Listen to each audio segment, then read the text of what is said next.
Okay. We were in the. Let's go again from the last Mishnah in the fifth Perek. Perek Hey Mishnah Yud Aleph. We're in Demai. We're in Demai, fifth Perek, 11th Mishnah. Yeah. So we're discussing over here, right, that you're supposed to take Ma'aser from two types of similar produce that either both did or did not have Truma, or do or do not have an obligation to take Truma. And if you mess up, so if what you took had no real obligation, then we'll give it to the Kohen and give you a penalty and make you do it again. If it did have a real obligation and what you took it for did not, then you have a bigger problem because what you gave the Kohen really is not Truma. So what the Kohen got, he's going to have to fix, and again, we're going to give you the same penalty and make you do it again. So the Mishnah says in Mishnah Yud Aleph, Tara min Demai. Demai. So if you took Truma from one thing that's Demai on something else that's Demai, from different sources, so we've been saying this whole Perek that you shouldn't do that because perhaps one Demai really had Trumas and Ma'aser taken off and one did not have Ma'aser taken off. Or Mi Demai al Havada, if you took from Demai on something that definitely needed Truma and Ma'aser to be taken off. So then Truma, what you gave the Kohen can keep, even though it's really not Truma, because really there was no obligation to give it. V'yafser v'yitrum, but it doesn't fix what you're trying to fix, and you have to take Truma again. If you have the other way, min avada al demai, if you took Truma off of something that certainly had an obligation of Truma for the Demai, so there it's Truma, meaning we let the Kohen keep it, but but the Kohen can't eat it until he separates Trumas and Ma'asers on that which you gave him, because really what you gave it in a way that did not qualify as giving Truma, and therefore it's not really Truma, it's just random stuff that you gave him that never had Trumas and Ma'asers taken off, so he would have to do that himself. Okay, let's begin now the sixth Perek. Hamakabel Sadam Yisrael Minayvik Kechavim Minakusi.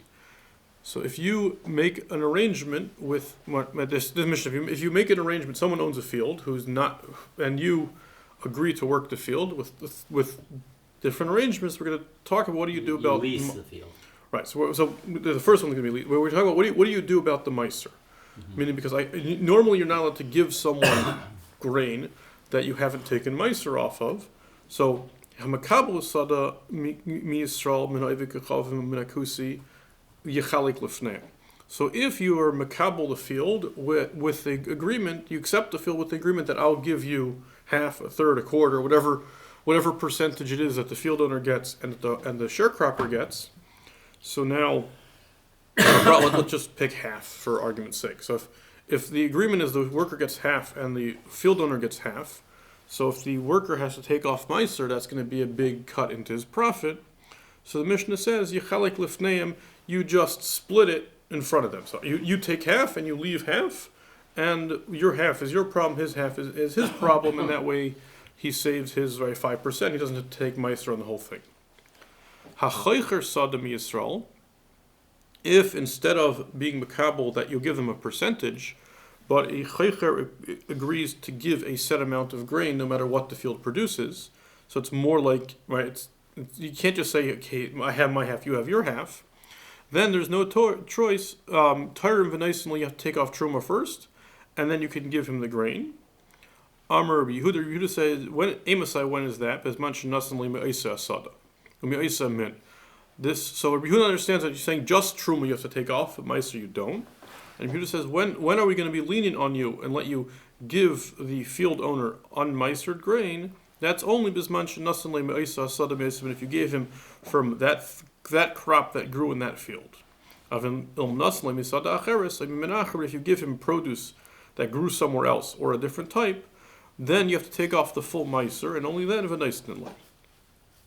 And ha'chaycher sada min ha'ivik kechavim, if the person that you rented the field from was not Jewish, Ma'aser v'naisin lo, then you have to take off Ma'aser before you give it to him. And the Yerushalmi explains that this is a knas.